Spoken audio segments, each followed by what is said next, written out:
Hello, welcome to Around the Old Town. With me today is Superintendent of Abington Schools, Peter Schaefer. Peter, thanks for coming in. Thanks for having me. I know you're very busy scheduled, and this year's been an interesting school year. Do you want to give us some of the highlights? Regardless of what people think, there is work going on in the summer. So I appreciate that you've taken the time to have me over. No problem. So, well, I've got, like anything, there's good and bad. We've had a number of wonderful things happen this school year. We opened a center school program for pre-kindergarten and kindergarten students. So for the first time this year we offered Abington residents the option for full-day kindergarten.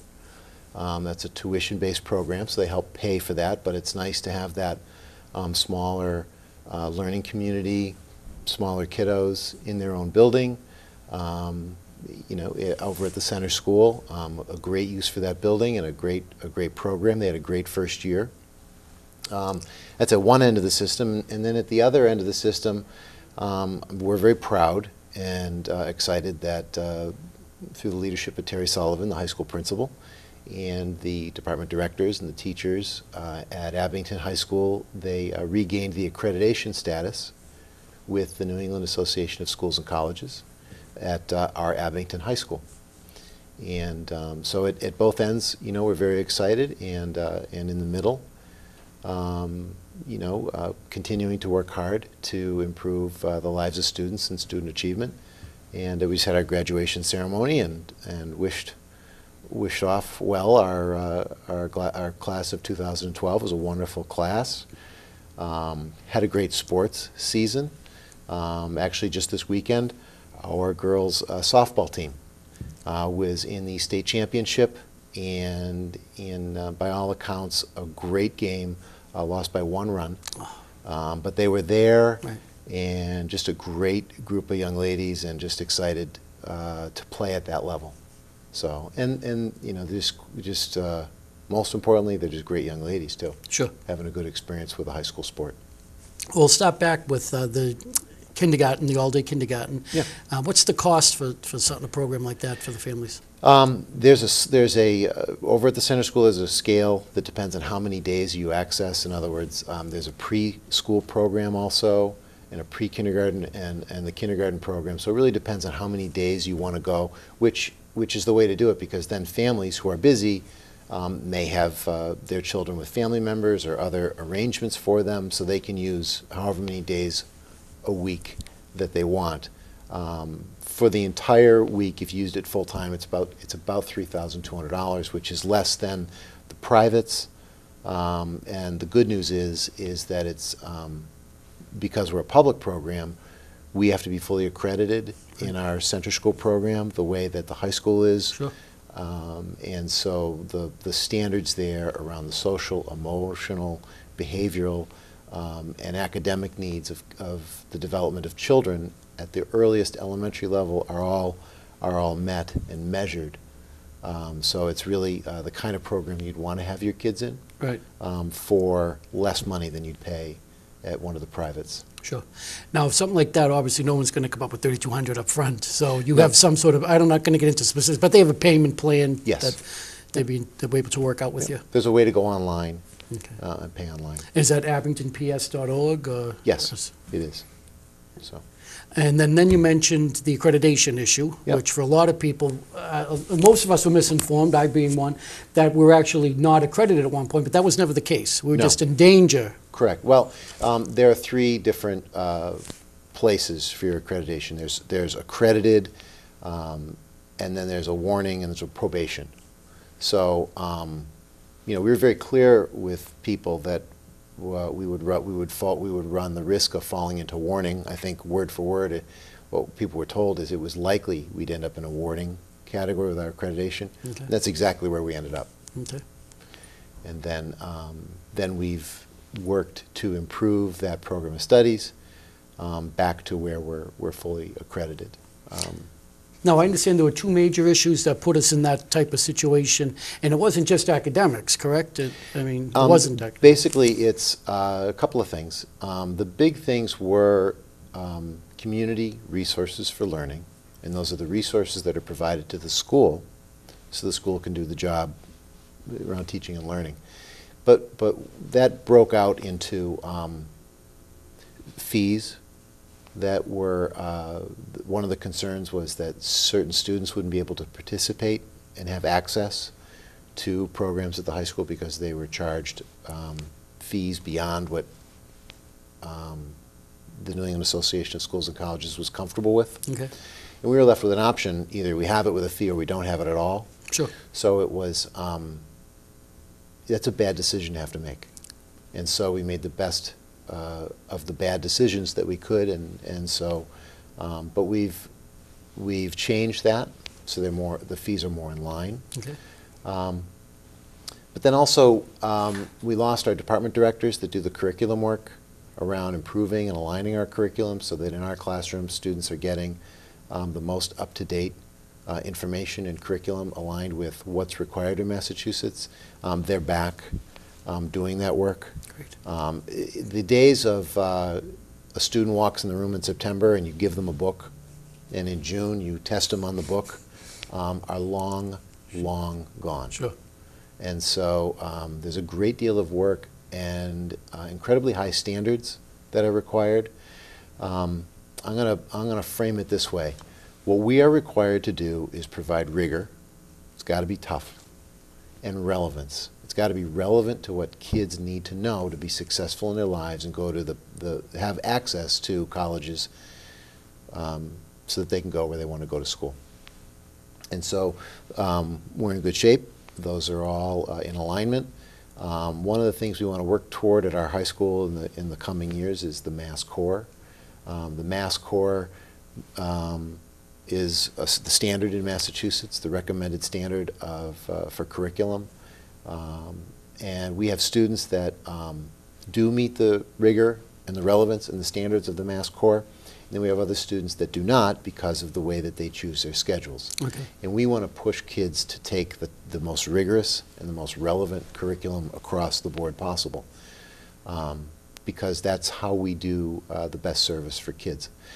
You know, and of course I'm going to say that I'm the superintendent of schools, but you know, let me just give you a little bit of information that isn't mine. It comes from the U.S. Department of Labor statistics as of April of 2012.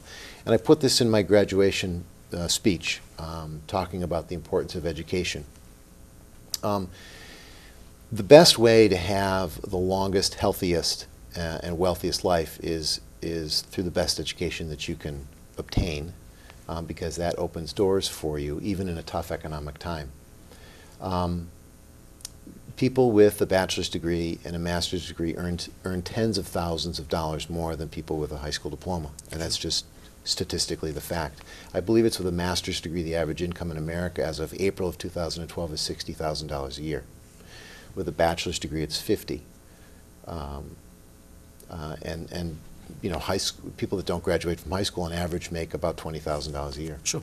And so you have your best access to health care. But and for me, it's not to spend too much time on the soapbox, but it's even bigger than that. It's also important to our democracy and the health of our nation that we have an educated workforce so that we can be competitive in the world. And that's the best way for us to remain a superpower over the next couple of decades. Not to get too up on the soapbox or spend too much time preaching to people, but often I hear people say, well, you know, I don't have kids in the system, and so, you know, it's not of a great concern to me. And what bothers me about that is just, again, up on the soapbox, and I don't want to preach too much, but as somebody who you know, is patriotic, it's important for our country to have an informed electorate so they can make decisions when they vote, and they can go when they vote, and they understand their place in our democracy, so that we can have an educated workforce and create an economy that has some strength so that we can continue with our standard of living and have our place in the world of influence. If we don't do those things, we won't come out of the next couple of decades a world superpower. You know, there were countries like England and Rome and the Spanish and the Portuguese. They were once all great world-dominating nations also. Right. Not anymore. Not in the scope of the Right. international Not scene. compared to where we are. So anyway, kind of got off on That's track all right. on there. But it's it really lends to another thing that's exciting this year. I'll try to bring it back. Thank you. Our feasibility study for a new school. That was my next goal. Yeah. And that's why this is important, because it's important for the health, I believe, of the entire community to have a school system where people want to send their kids. I do believe that we've got great teachers that do a great job with our kids. And there are no dark secrets. That's how you do a good job in education. You've got good people using the best practices and strategies in their classrooms with kids. But they also need the tools in their classrooms to be successful with kids. I said earlier that opening a book in September and closing it in June doesn't work anymore. Today's classrooms require technology. They require students to use technology. They require students to do projects using technology that demonstrate what they know or are able to do. A new school comes with all of that. Sure. So we're very lucky that we're going to be doing a school study. We're required to do a school study by the Massachusetts School Building Authority. If we do this school study, and I'm getting input from the community, we've got a group of about 25 people who've asked to participate in this study. We haven't started it yet. We'll be starting it in the coming months. We could potentially ask the community, ask Abington if they would want to build a high school or a middle high school. We had to go into the study looking for a middle school because that's where one of the areas of our greatest need is. But that doesn't mean that we couldn't do a high school campus and solve that need by moving other students into the high school. We would use, whatever the plan is, it will be to use the existing infrastructure to maximize its use in the most efficient way, coupled with remodeling, renovation, addition, or construction. And so what would be wonderful would be to come out with a campus setting up near the town hall, up where Abington High School is. Maybe modify that area. I don't know that that's what the recommendation will be until we do the study. Sure. And so we're going to be doing that in the coming months. Roughly, how long do you expect the study to last? The study could take a year, year and a half. Okay. It takes quite a bit of time, and the reason it takes so much time is because you have to use the professional services of engineers and architects and consultants to do the study, because construction of this scale is expensive. Sure. And they want to thoroughly and thoughtfully and professionally research and scope out every single possibility before you get into putting a shovel in the ground and waste anybody's money. The school building assistance program in Massachusetts has been very successful. There are dedicated funds and a stream of income. And what would happen is, if we are successful and if the citizens want to move forward on this, the state would potentially pay for 55, 56, 57, somewhere in that range, % of the building. So for every dollar that Abington residents spent on the construction of a school, the state would pay a little bit better, more, match and do a little bit better on Sure. the dollar, somewhere between 56, 57, 58% maybe. And that all depends on the equations that are used in terms of our application and what the Department of Revenue feels that Abington can afford on its own. Right. And so that's going to be critical, I think, to certainly the Abington Public Schools, providing the resources that we want to provide to kids and our teachers, and the classroom environments that we want our children in, whether you have children in the system or not, because it's going to help the health of the community. Every single community around Abington is either building a school, has already built a school, or will be building a school in the next couple of years. Right. Every single one. And so to keep up, this is work that we need to do. Our buildings have been wonderful buildings, and we've taken care of them. I mean, they're not falling down. And because we've been responsible with them, we're not one of those communities where they had a ceiling collapse and you've got to we've got to replace a school building. Our neighboring communities have had that problem. Sure. And so they're in good shape. We've taken care of them. And so we can still use them to have programs and different grades. We may configure them differently to meet our need. But really, pre-K through 8, we have a space issue. We need more space. And again, if you work at the middle and the high school level in terms of creating space, you can move students around the district in a way that's responsible to benefit them. And so that's the hope. You mentioned families that may not have children in the school system, but it is vital to have a good school system, because if they eventually want to sell their home or whatever, that's who's going to move in, people with children. And if we don't have a great school system or a very decent school system, people aren't going to move here. And they'll never be able to sell their homes at a decent value. And so it helps sustain the whole community by having a great school system. And we have to become more modern. East Bridgewater is in the process right now of having a new school built. Right. Whitman-Hanson tends to be the example throughout the state, I guess, the model school. So we are lagging behind at this point, but we're in the process of catching up. And when I say every single town that touches Abington, and others across the state, I mean, Holbrook is studying and looking to build a school. Rockland is building one. Hanover has built one. Whitman-Hanson has already built one. Every community around us. East Bridgewater, you mentioned. West Bridgewater. I mean, they're all building schools. And you mentioned Holbrook. I know at one time there was some talk about possibly working together in like a regional school district. Is that by the boards now? Or? That is. Okay. That's something that we studied. We'd be willing to look at if there are other people that are interested in looking at it, but for the time being, the state is not pushing or looking for us to be doing that anymore, and Holbrook has not interested in doing that. They're into their own school construction project now. Sure. That's understandable. You mentioned that's getting students prepared for college. Yep. Can you give us some of the colleges that the students were accepted into most recently? Do you know off the top of your hand? We have students that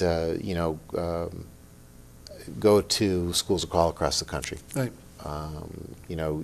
However it is that you define what you define a good college, and that depends on where Right, and your needs where right. people went and Sure. where their family went. But we've got students that are accepted to Villanova and the Ivy League schools, also the state colleges and universities.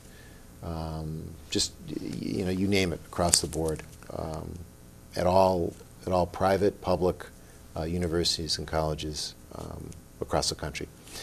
You go back to the accreditation piece. Even when our accreditation fell into the warning category, students still get into college. Right.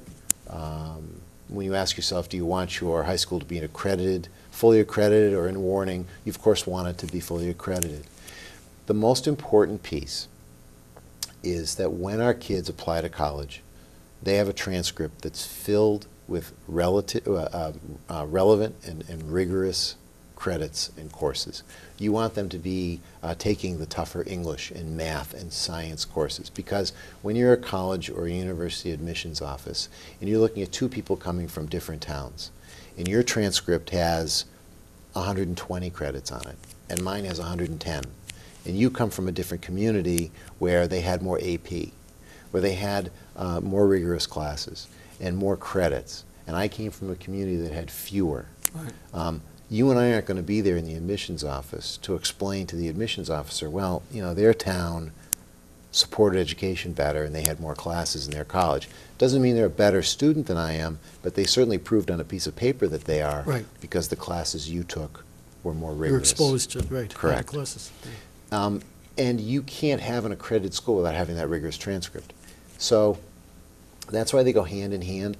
The label accredited is a label that describes basically your standards. And so that's what's most important, is that you have high standards, you've got those tough classes, and you've got kids taking them. Now, will the review board or whatever come back to do the accreditation process again? Or how Yes. does that work? It's a 10-year process, and so it doesn't mean they just check in every 10 years. There are, Every 2 years, there are reports that have to be filled out anytime there's a substantive change to the good or to the bad. If we add program, we write them a letter describing the improvements we've made. If we take program away, we have to write them a letter and their executive board describing what we've taken away from kids. And then they review that at their meetings. And that's what happened. We had substantial cuts, and we had to make sacrifices in program. And we described the loss of our directors, we described the loss of the academic programming, and so we fell into warning. We've been working very hard, again, with a lot of talented people, our directors, our teachers, and our administration at the high school, Terry Sullivan, to bring those things back. And so they've pushed us off to the fully accredited status again. They've elevated us to that status. Talking about the different schools, we made some major changes last year with the Beaver Brook and Yep. the center school being Yep. for kindergarten stuff. Do you foresee any changes for the upcoming school year? No, hopefully what we'll do is we'll build a school and we'll reconfigure the grades. That won't be in a year. And we'll improve classroom environments for everybody. Right. But there are That's what I'm hoping no to do. major changes like No, we no, experienced. No I did see a reconfigurations. note, the schools at the Beaver Brook, I believe, are going to start earlier this year. The busing schedule is going to be changing. Yep, their schedule moves up 20 minutes. And of course, the main reason that we had the altered schedule was because of buses, right? Right. Being the financial burden of paying for buses and. Right, what happens is it's the same group of buses that provide transportation to the high school and the Frollo. When they're done with those runs, then they do the elementary runs and take care of the other schools. Right. And the reason for that is because then we're able to use 9 buses instead of 18. Right. If we did everybody at the same time, we'd have to run twice as many buses. And cost twice as much money. So if you Yeah. stagger it, you save money by having different start times and stop times for different schools. One subject that always piques my interest is lack, unless you're in the advanced placement, lack of mandatory reading, summer reading. I'm an avid reader, and I try to instill that in my children, and I know you are a reader. But is there any possibility that we're going to start having mandatory reading, even one book Yeah. for the undergrades, the 5th graders, 6th graders? What we do is we publish a suggested reading list for people. Recommended reading, these are all award-winning books. By grade level, so parents have a reference list that they can use. We want students reading everything and anything that they can, especially pleasure reading over the summer. Then, course by course, depending on the course the students are in, there is a required reading. For example, like with AP English at our high school, or history. There are required readings that need to be done over the summer. The strategy to use a suggested list, I'd like to require everybody to read every single summer. You get into ice cream parties or assessing those things when the kids come back, and what do you do off school hours with kids that don't do it, testing kids, how do you know they did it? And so it's got a whole nother host of issues where hopefully what you want to do is have students choose what they want to read, read at their own pace, but have them read. And I need to ask parents to encourage their children to read, because if there's one thing that you can do as a parent to help your child, other than send them to school with a decent meal in the morning and make sure they've got their hat and mittens, get your kids to read, pleasure read. If you do that and you can instill in them an enjoyment of it, everything else just kind of falls into place. Because every single curriculum area is certainly based on reading. You'll improve reading across the board. I know something that worked with my son when he was young, who didn't like to read at all. And he was a little guy, and I'd say, well, it's getting late, it's time for bed. Now, if you want to read a book for a little while, you can do that. Otherwise, time for bed. And do a little bit of reading with him, get him started. And after that, it just became his thing. Right, part of his routine. He became a reader. Now, if you say, go to bed and read, that feels like a punishment to kids. Right. That makes reading a punishment. If you make it a positive thing, like, well, you can stay up an extra 10 minutes if you read your book, or you can go to bed. Right. Most kids don't like to go to bed. Yeah, we don't want to make reading a punishment by any Right, means. Right, but that's something that worked in my house, so. Well, anything we want to add, or any other issue with the schools that you think needs to be discussed, or like a summary of the year, maybe? Well, schools touch, all parts of the community. Everybody's gone to a school. Everybody has an experience with schools. And so people all, have a common place. Schools are always in the news. Schools are always something people are interested in. It's also where, our most important investment is in our children. And so there's always something going on. It's always important. One of my favorite sayings is that, education isn't life or death. It's just the next most important thing. That's appropriate, yes. And so we have a mission to improve education for kids. We've gone through some tough times in Abington, like other communities around the South Shore, around our state, and around our nation. Right. We're no different than anybody else. It's not a question of, why us? Everybody's been through some tough times. And, we want to maintain what we have, and we're coming out of this with some positives and, opening that center school and regaining our accreditation. And the next important thing for us is the construction of a school for the Abington residents, not just the Abington children, because I think it's something that's going to benefit the health of the entire community. But the community will have an opportunity to vote on whether or not that's a good thing to do or not. I welcome people's comments and thoughts on it, because if we don't get the community behind it, if it's something that they're skeptical about, or that they don't have trust in or faith in, then we'll fail. Right. And we'll fail them. I just realized, without getting into specifics, Yep. Contract negotiations with the teachers are Yep. ongoing. They are. They're ongoing, okay. They're ongoing. We don't have a settled contract. We've been negotiating now for 18 months. We may be going on 19. And we have good teachers who work hard for kids. At some point, the contract will be settled. We're going to continue to work at it. And, there are times that things can be painful in a negotiation, and in terms of people feeling valued and appreciated and respected. We're going to see that through and make sure that that contract gets settled at some point, one way or another. And you know what? What doesn't change, no matter how ugly a negotiation gets, and this has been, just to come straight at it, because it has been ugly. None of the people who were involved in this got into education because they thought they were going to be millionaires. Right. They did it because they want to make a difference in the lives of kids. They want to make a difference in the world. Nobody decided that they were going to retire, young and sail a yacht around the world because they were going to be an English teacher. So at the heart of everybody involved in this negotiation, no matter how ugly it gets, are people that care about kids.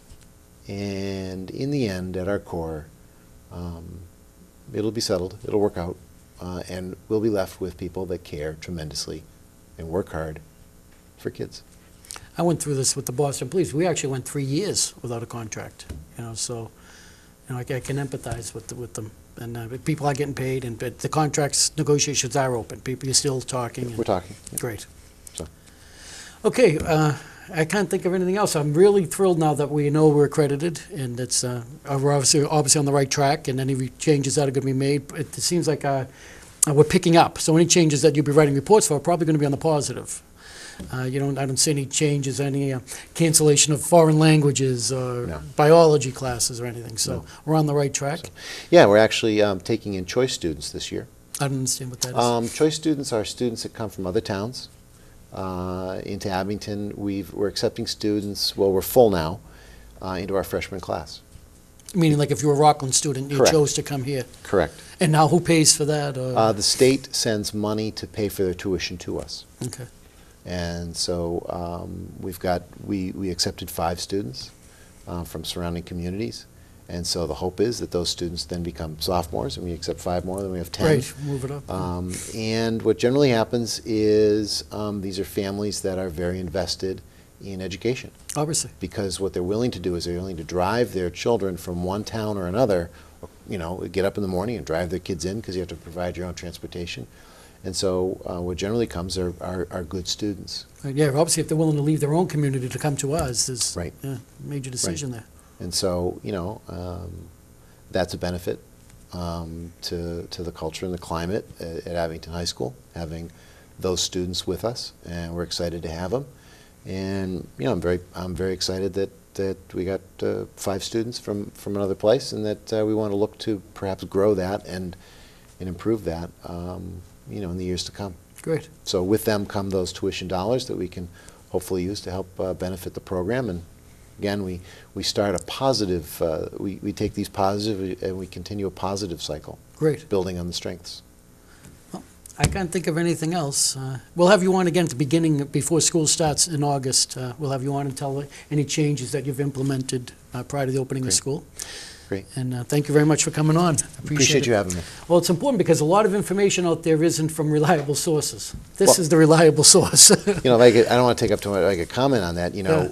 We got a transportation contract with the bus company that we had to renew, and a part of the contract is at some point when their buses become old, they replace their buses in the transportation company. So the company that we use started using new buses. And I had people thinking that we had spent a lot of money on new buses. We bought new buses in the Right. Abington Public Schools. Out of our budget. And that's what people were talking about. And why wouldn't you think that? Because you see a new a bus drive down the street, you say, well, superintendent bought new buses. So, there's lots of information out there. A lot of it's not accurate. Sure. And so I always say to people, I welcome the questions. Call me, email me. I'm religious about returning phone calls and answering people's questions. So I think we have your email and also your telephone number, and there it is. It's 781-982-2150, abington.org. Peter Schaefer at Abington. abingtonps.org. Yep. I'm sorry? Yep. abingtonps.org. Yes. So please feel free to contact the superintendent. Again, thank you very much. Thank you for having me. Appreciate it. Our next guest will be Christy Coombs, and we'll be with you very shortly.